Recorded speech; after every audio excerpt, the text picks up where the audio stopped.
Jason. Never in my life associated the word boring with baseball. We know what's up. Me? Yeah. Famous? Yeah. And I'm like giddy over there smiling like, we're about to win this shit. Did everyone give you crap? Give me a good host story. I'm not picking it up. We both love the game. We talk about it every day. Get on baseball. Having some popcorn, you're fooling around your phone. I'd have to wait in line for 3 hours. Hang on, because it's about to be a wild ride. All right. I honestly mean this from the bottom of my heart that there's nobody I'd rather be talking to right now than Jason LaRocque. So, Jason, thank you so much, because we're going to get to all that you do in a second. But we're going to talk about a topic which, I think I've come across a little bit when it comes to the world of baseball. It's not talked about a lot.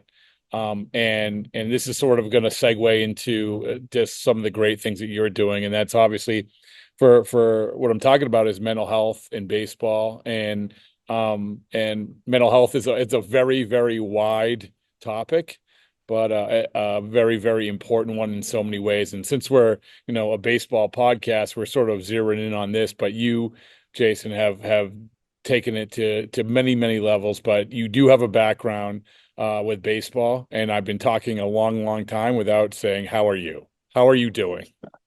I'm great. Thanks for having me. No, I appreciate it.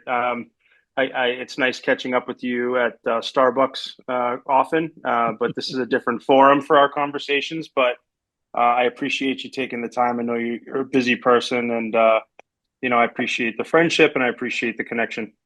Well, as you said, what I usually do is I usually sit in the corner of Starbucks and do my work. And, some of the regulars come in and you talk to them, but we end up talking. I remember a couple of our conversations, it's just, we could talk, I think, for a long, long time, because the first time I met you, you were a bullpen catcher with the Red Sox. Your background is that you played Division I at Harvard. And then you went to coaching at Georgetown, and tell me the other one. Amherst College, right? You worked for the Red Sox, and you, like I said, for a couple of years, you were the bullpen catcher. That's where I got to know you a little bit. And then obviously we live in the same area, and you have gone on to really, really great things, impacting a lot of people's lives. Jason, I do want to start with sort of the meat and potatoes of what we want to get out there and what we want to talk about this month, which is Movember. And it's a cause which helps a lot of different people in a lot of different ways. But I want you to sort of tell us exactly what you're doing before we sort of get into the larger topic of really why this is such an impactful and important thing. Sure. I think over the past 5-6 years, I think I've been on my own kind of health journey, and that's physical and mental health. I think, if you were to see me about 7-8 years ago, I was 300 pounds, probably about 70 pounds overweight. I was on antidepressants, a lot of anxiety, not eating right, never worked out, working 70 hours a week. And just started a journey where I started to pay attention to my health, take care of myself, started going to CrossFit, started therapy, working with a therapist on my mental health, started taking medication for my anxiety and depression. And I just felt really lonely. Like no one was talking about the struggles I was going through. And I started to ask why. And then I had children. I had Emma and Reese, my children, and I started to be involved in town activities and parents. And there's Emma. I found that the women were really connected, the mothers, but then the fathers were on the sidelines on their phones, never connecting, not chatting. So I started to try to get men's groups going, and no one would show up. And I was saying to myself, why don't men do anything related to their social health and develop friendships? And basically, I started to tap into my male friends, and we started having breakfast on Friday mornings. Then we started to work out together. Next thing you know, I had a core group of about 20 friends that were like really deep friends.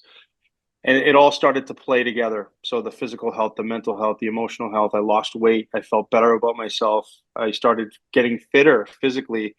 And then you feel better about your body. So I've kind of been on this journey, and while I've been in this journey, I've been thinking a lot about my own upbringing and how I was socialized as a boy and a man. And then when you're in sports, it's a super competitive alpha male environment where people are not really talking about how they're doing. No one's asking for help with anything. No one's talking about their insecurities. And I've been in all boys education for 18 years now, and I have the privilege of having been at some really great boys schools. So I just see this pattern of boys not asking for help, not being vulnerable, posturing, pretending to be all these things that they're not to get credibility with their friends and peers. And then we all know what social media and toxic masculinity looks like out there. It's not good. So I've just been on this kind of personal mission over the past, 5 to 10 years to really just figure out who I am, figure out what's happening with boys and men in our country. Why are they so unhealthy? I mean, I shared some of the numbers with you. It's really staggering. Oh my goodness, How, it really is. how lonely men are, how many of them are depressed, how many suicides occur. Um, and it's just it's time to take action. And my Movember work, Movember is an international nonprofit that tries to promote men's health, both mental and physical health. This is my fourth year being involved with Movember, and it's just a way for me to raise awareness. Each year, I pick a different challenge or a different activity, and I try to raise money, but I also put myself out there and I try to let people know about my mission and my work on myself and my work with others. And I think people have kind of been inspired by that. So I appreciate you taking the time to chat with me as well. So Well, maybe some other people can learn about the story. yeah, we're gonna talk. We're gonna get into what exactly you're talking about in terms of the impact of society, because as you're talking, and you, again, you were around a major league team, you were around collegiate teams, you've been around athletics all your life, and I'm actually anxious to talk to you a little bit about where you saw it back then, where you see it right now. But I do want to, because I don't want to do this thing where we get to the end of the podcast and, oh, well, tell everybody like how you can do, like, no, just right now, right here, tell everybody how they can donate to your Movember cause. Sure. I'm not sure if there'll be the ability to link the podcast to a Oh, we'll link find a or way. We'll or find a a way. QRR code, but I can share the information and you can donate. And it doesn't go in my pocket; it goes directly to Movember. But all donations will be linked to my name, which is kind of a fun thing. I've raised $20,000 by myself over the last 3 years, so pretty proud of that. And more so, it sparked conversations with people. So I'll put myself out there. I'll go to a gym. I'll do a workout. I'll speak to the people afterwards. And I can't tell you the number of people that have come up to me afterwards and said, thank you for what you're doing. My son committed suicide, or thank you for what you're doing. My husband is depressed and hasn't left the house in a year. Or thank you for what you're doing. My son is really struggling with mental health right now. And it means a lot. People connect to the vulnerability. People aren't so much inspired by the perfect story as they are about people who are willing to share their own imperfect story and what they've done to kind of deal with their shadows and their demons. And I think that we can all do that, but we need help with each other, right? We need help. We can't do it alone. And the more we talk about out in the open, the more confidence people can have to deal with their own issues. So we had made mention, and we'll find a way so that people, I think a good idea is maybe we'll put up the QR code. But we're gonna find a way to keep the train moving in that regard.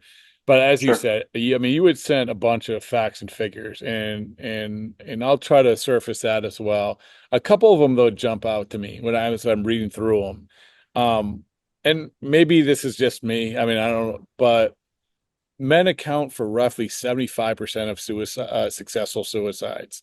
Like, we don't really even, like, obviously suicide's a horrible thing for any human being, man, woman, anybody. But to your point is that this is men are internalizing so much, and I don't want to generalize it. Men are internalizing so much more. You just had that example of how all the mothers and all the women and all, like, they got together and they were talking, and with you took it upon yourself to actually have other people talking. And then another one was 65% of men aged 18 to 23 say, quote unquote, no one knows me really well. I mean, Jason, like that those sort of things like hit for me because this is what this is all about. This is about taking a step back, and I think that in our world of athletics, in this case baseball, we don't take that step back. I mean, think about the 18 to 23. A lot of times we think, oh, well, that's college age. Well, that's no, I mean, that's Jackson Merrill. You know, I'm not saying that's Jackson Merrill, but my point is that these are major leaguers too, who are probably like going through a lot of this stuff because they are not equipped to handle it. And I do want to get into teams, how teams are impacting it. But from your perspective, I bring up those two things. I mean, what for you? What are some of the things that really hit home for you? Yeah, I mean, if you take the suicide data a bit further, a man dies by suicide globally every minute.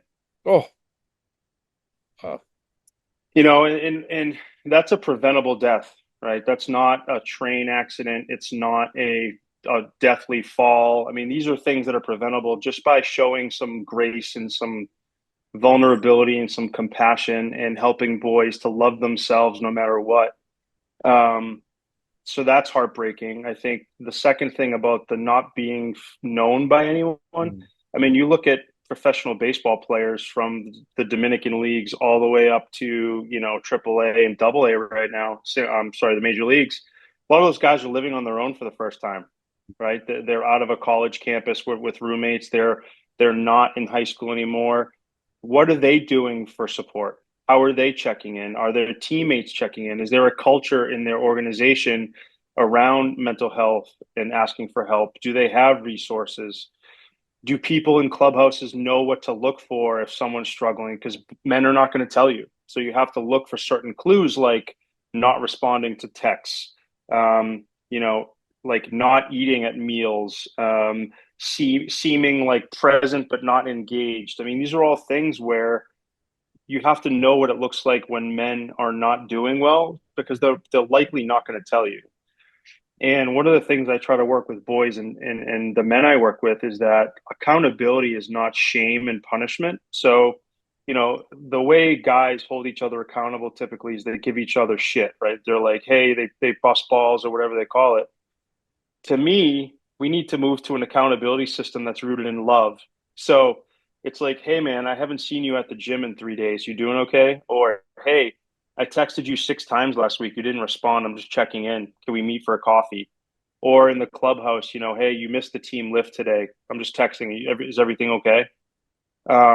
That's love-based accountability. It's not shame-based accountability. And I think as teammates and as organizations, we have to create a culture where we all want what's best for each other. And the only way to do that is to hold each other accountable to be healthy. And again, I want to get into sort of the nuts and bolts of what the existence of baseball players, major leaguers, minor leaguers, and you just gave some good examples. But the thing that I do want to come away from this is, and I hope that, because our demographic is so low, because I wear a flat brim hat a lot and I'm really cool. But for younger kids or parents who are watching or listening to this, to really, for this to hit home and do exactly that, to have different conversations. Because I think as you're teaching, as you're coaching, as you're playing, we don't do that. We don't do that. It's like, take a breath and understand that. And I think that that's one of the things that I'm sure that you've seen that and you've been able to see the impact of saying, okay, take a breath. Because I don't know when you were coming up, if that was even an option. It was just, this is how it is. Suck it up, rub some dirt on it. Let's go. So here's the conversation that happens with a lot of men. How you doing? Good. What's up? Nothing. Everything good? Yep. So that's the superficiality of our engagement with each other. It's like, unless there's an absolute crisis, no one's going to share anything. And I think, I had a friend from Harvard, a teammate of mine, who I'll credit almost all of my growth from my relationship with him. He asked me one time, he said, when you text me or when you ask me what's up, what do you actually want? And I was like, I don't know. I guess I just want to know that, like, connect with you. Like, I wanted a moment of connection. He said, well, if that's what you want, show up to my house, you know, pick me up and let's go for a drive or let's have a meal. Like, if you want to know what's up with me, let's have a real moment. And he and I have this kind of phrase that we use with each other. It's like, show up. Like, if you want a friendship, a kinship, a relationship with me, don't send me a text message. Don't say the platitude, what's going on, like everyone does. Literally sit with me and let's go for a drive. Or Mm. like let's do something together so that we can actually talk to each other.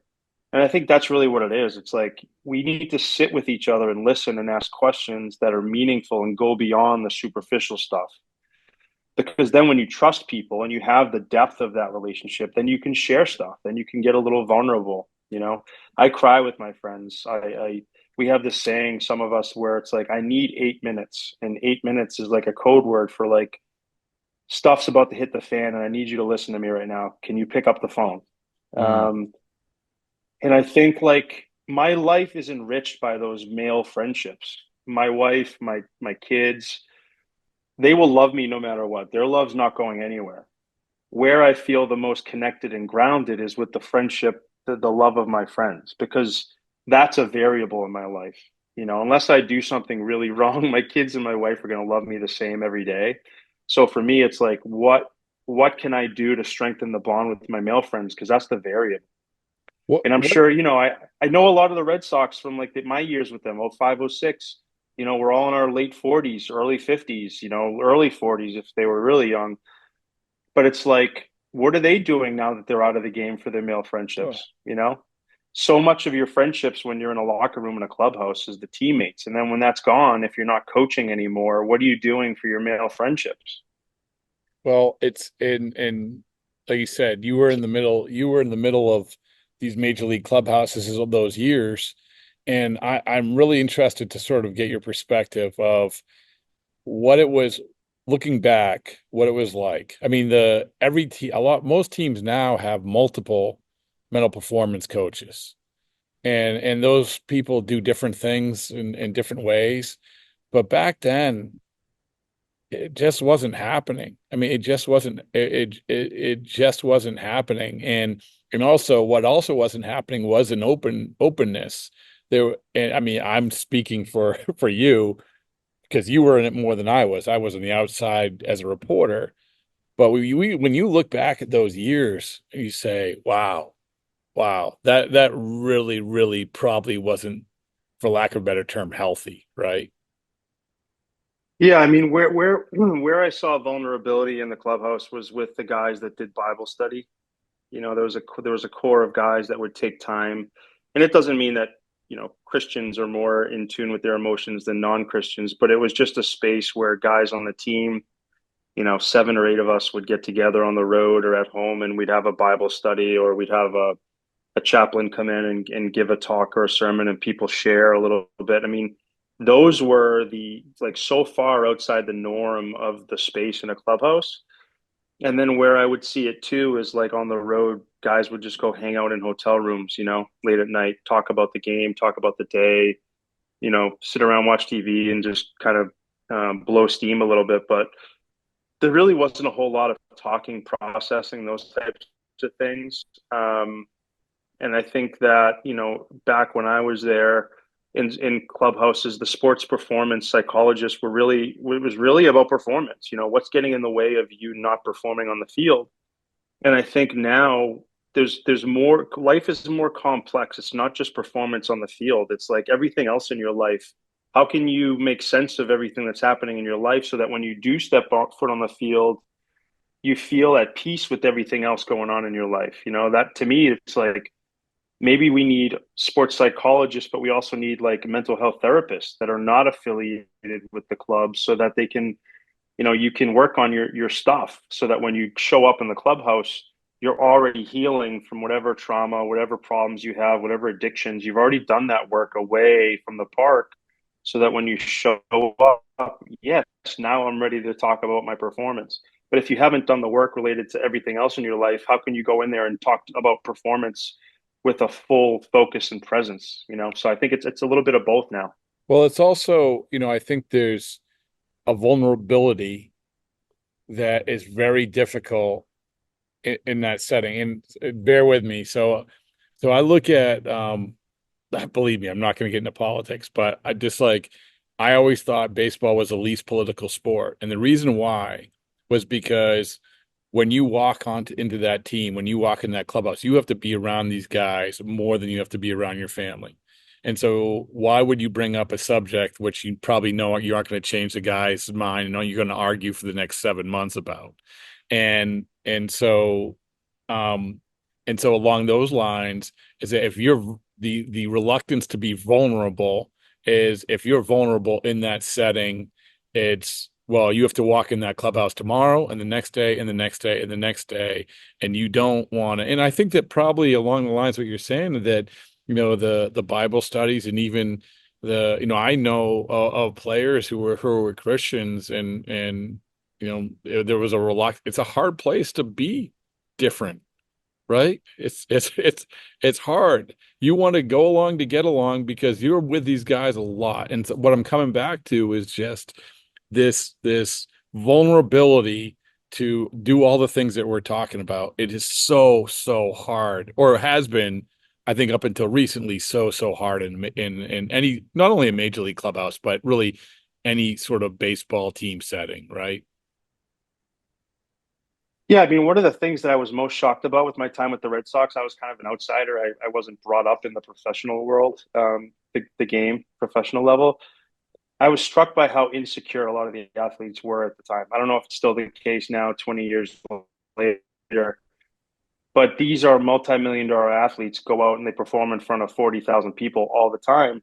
But they still want affirmation. They want validation. They want to know that they're trying and they're being seen, that they're putting in a good day's work when it doesn't go well.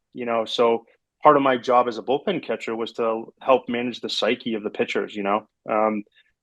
And whether that was me helping them stay in a routine so that they would feel comfortable and confident, or whether they had a rough outing and they needed to process with me after at the restaurant and the hotel afterwards. Like, everyone just wants to do their best and everyone wants to succeed, so they're like no one else. They all have the same needs as us. And I think, how are they getting those needs met on the road? I think in healthy ways, that's really what's important. And to be honest with you, everyone's focused on the players. I mean, what about the coaches and the managers, right? Mm. How healthy are they?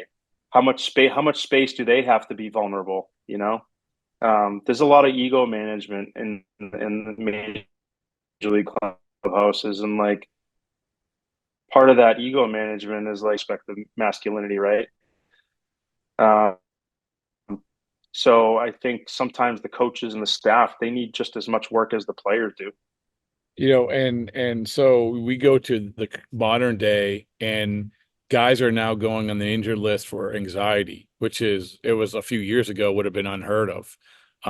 But this is, I would imagine, is a huge step in the right direction. I know that, I've talked to a few different guys. I talked to Daniel Bard about it, after he went through his second bout of the yips back after the World Baseball Classic.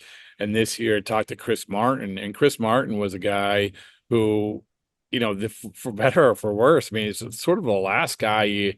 He's this Texan sort of guy, big guy, and he took a step back because of anxiety. And I think that that's not only powerful for him, but as I said to him, Jason, I mean, to have examples of people to do this it's so huge, much like what you're doing, which is, hey, listen, it's okay. And for Chris to do that, for him to say that is okay. This isn't just an 18-year-old saying it's okay. It's a 36-year-old saying, who's been around the game for a long time, saying it's okay. It is, I think that is so powerful. And it's also probably something that didn't happen, certainly back when you were in that clubhouse. Yeah, there's a lot more, even though we have a long way to go, there's a lot more, I guess, safety in talking about it now, which I think is good. I will tell you though, hearing what you just said, I think oftentimes I think about baseball players, even at the major league level, we're all just still the boys that played the game early on, that some of us didn't have our needs met. So the 12-year-old boy who didn't have his needs met playing baseball was like the escape or whatever. That boy, unless the inner work is done, and the accountability and the therapy and the other things, the life experiences, that 12-year-old boy becomes a 34-year-old man. And if that work hasn't been done, then those same insecurities, the same trauma, the same coping mechanisms, the same stressors, they're still there. So, while we have the bodies of men, oftentimes that little boy that didn't have his needs met is still alive and present. And I think that's part of the work of growing up as an adult, as a man, is like figuring out who you were as a boy and what you missed. And I think like that type of reflection, that type of work, whether it's through therapy or your own reflection, I think really helps guide who we become as men, and then puts us in a position to be good parents if we're lucky enough to be parents. So let me ask you this, like I said, I don't know, maybe we're big in the 10 through 12-year-old crew. I don't know. But, I do know that we have a lot of parents and coaches who listen to the podcast. And so I want to get your perspective and your advice, really. And I know it's not a catch-all thing, but you've been around enough youth teams, you've been around enough kids now to say this is what is not being served. We are not approaching it the right way. What bit of advice would you say if you were, and I'm sure maybe you have, is sat in front of a town's little league, right? Which, if it hasn't happened, it should happen. But you, as a town's little league, and say, okay, coaches, I want you to keep this in mind when you approach these kids, because believe me, you've seen it. Maybe that is some of the worst examples. Coaches living vicariously through kids, all of that. What would you tell that group? I think the biggest disservice we can do to young boys is force them to grow up too fast. Whether that's like, emotional restriction, kind of cutting short their ability to cry or their ability to be sad, their ability to be frustrated. I think that's number one, and that could have sports applications, certainly. I think number two is that we need to tell our boys that we love them for who they are and not what they do. And I think that so much of masculinity is about performance and outcomes and status. And I think we have a lot of heartbroken, suffering boys in their teens and their 20s who have equated love with performance. I need to be great at school. I need to be awesome at sports. I need to be smart. I need to be good looking. I need to have, a good looking girlfriend or partner. I need to have charm. I need to, know how to work a room. I need to do all these things. And who says? Like, the whole Christian worldview is like, you're perfect the way you are and you're loved fully just because you're here. And I think, unfortunately, I think traditionally, and then women and girls have their own issues. I know that for a fact.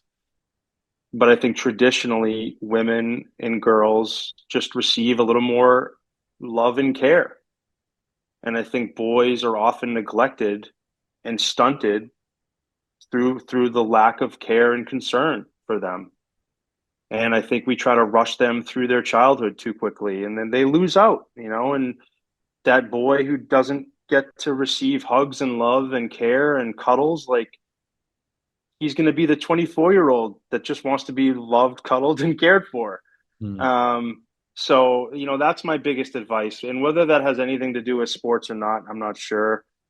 But as someone who was so wrapped up in my identity as a sports person, a baseball player, I wish I just would have given myself a little more self-love, no matter what was happening, no matter what my batting average was. I wouldn't have sought the approval of all my male baseball coaches. I would have just thought about, like, I need to approve of myself. if I can approve of myself, then everything else will fall into place. But if I'm looking for all that approval from other people, I'm setting myself for like a long, long journey. Man, I want to bottle that last 2, 3 minutes, and we will bottle it. I'm going to push that out there. It was so well said and so important. So I really appreciate it.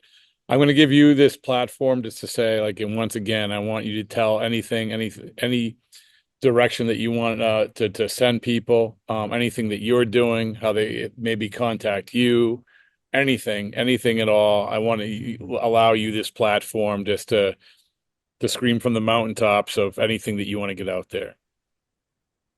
So much of my life with masculinity and growing up as a boy was trying to impress people and like accumulate and accomplish all these things for myself. And really, what I want to do now, my only mission is to prevent that path for other boys and men. And I want them to know that they can be whole people, they can be loved, they can be sensitive, they can cry, they can go through rough patches, they can depend on other people. So, the options that I would love is one, can you donate to my Movember campaign? That'd be awesome. $10, $20, whatever.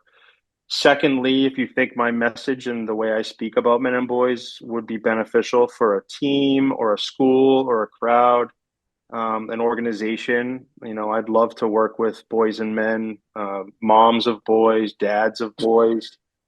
I just feel really passionate about this. And like, I think this is what I love doing. And I think I can help make a difference for boys and of the future generations. And I think I can help men right now who might be suffering in silence. So I think either put me in front of people if you think my message is worthy, or donate to my campaign. And I really appreciate the chance to speak today. And hopefully, Rob, I can be an asset. And if there's any major league organizations that want me to come in and chat, or any minor league teams, college teams, like, I think we can do this together. I think we should break down those barriers and just be more human with each other. And I think those suicides will go down. Too many preventable deaths for men: alcohol, drug overdoses, addiction, suicide. I mean, it's all preventable. All we just need to do is learn how to love each other and love ourselves. And what's the best way to contact you? Through social media Um, or? yeah, so my Instagram account is Coach LaRocque, Coach LAROCQUE. That's one way. I post a lot of messages about healthy masculinity and mental health. And then, I'll share my QRR code and my Movember page with you. And I'll give you my email. You have my email in case anyone Yep. direct messages you after the show. But yeah, I consider myself a servant leader. I just want to lead people through my service. And, I appreciate the forum today. Oh man, we appreciate it. We truly appreciate it. Thank you. Lifted me up today after a long Great. trip to San Antonio. You lifted me up. I appreciate it, Well, Jason. if you see any unhealthy people around there that look stressed, you feel free to hand out my business card. Well, I wouldn't have enough right now, but I will. I'll spread the word, and we're at the GM meeting, so I will. This is a good place and good time to spread the word. So we'll continue to do that. Thanks, man. I appreciate it. All right. I appreciate you, Rob.